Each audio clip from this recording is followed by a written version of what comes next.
It's time for this war to end.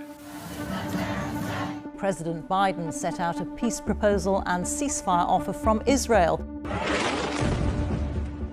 A new prospect for peace in Gaza. So why the delay? Israel's war with Hamas is approaching its 8th month, and there's calls from inside and outside of Gaza to bring the fighting to an end. Hamas is a depleted force, with outside observers estimating only a few thousand militants remain fit for combat, and Israel's military continues to push into Rafah. But peace will likely be decided over a negotiation table, not on the battlefield. Public support for the war in Israel and Gaza is waning as Israel PM Benjamin Netanyahu's fractured emergency government demands Hamas's destruction and a plan for Gaza's future. Centrists and right-wing members of the government have threatened to resign and plunge the Knesset, Israel's parliament, into turmoil unless Mr. Netanyahu can satisfy both. Hopes for a permanent peace have renewed on the back of a fresh plan for a prolonged ceasefire, which contains more ambitious steps to achieving peace than earlier proposals. Under it, both sides would pause hostilities while negotiating a total end to the war and would agree to maintain the peace even if discussions stalled. That's different to earlier proposals which collapsed and prompted the resumption of fighting once negotiators hit roadblocks. If a deal's reached, it would contain an agreement for the return of hostages held by both sides, the total withdrawal of Israel's military, and eventually a roadmap for Gaza's future. An agreement for peace of any kind has broad international and domestic support, with priority among average Israelis shifting from revenge over the October 7 massacres to the return of hostages alive. But those terms may prove unpopular with members of Israel's polarized wartime government, some of whom are calling for nothing less than Hamas's total destruction. To withdraw from Gaza with Hamas undefeated, members of its right-wing faction say,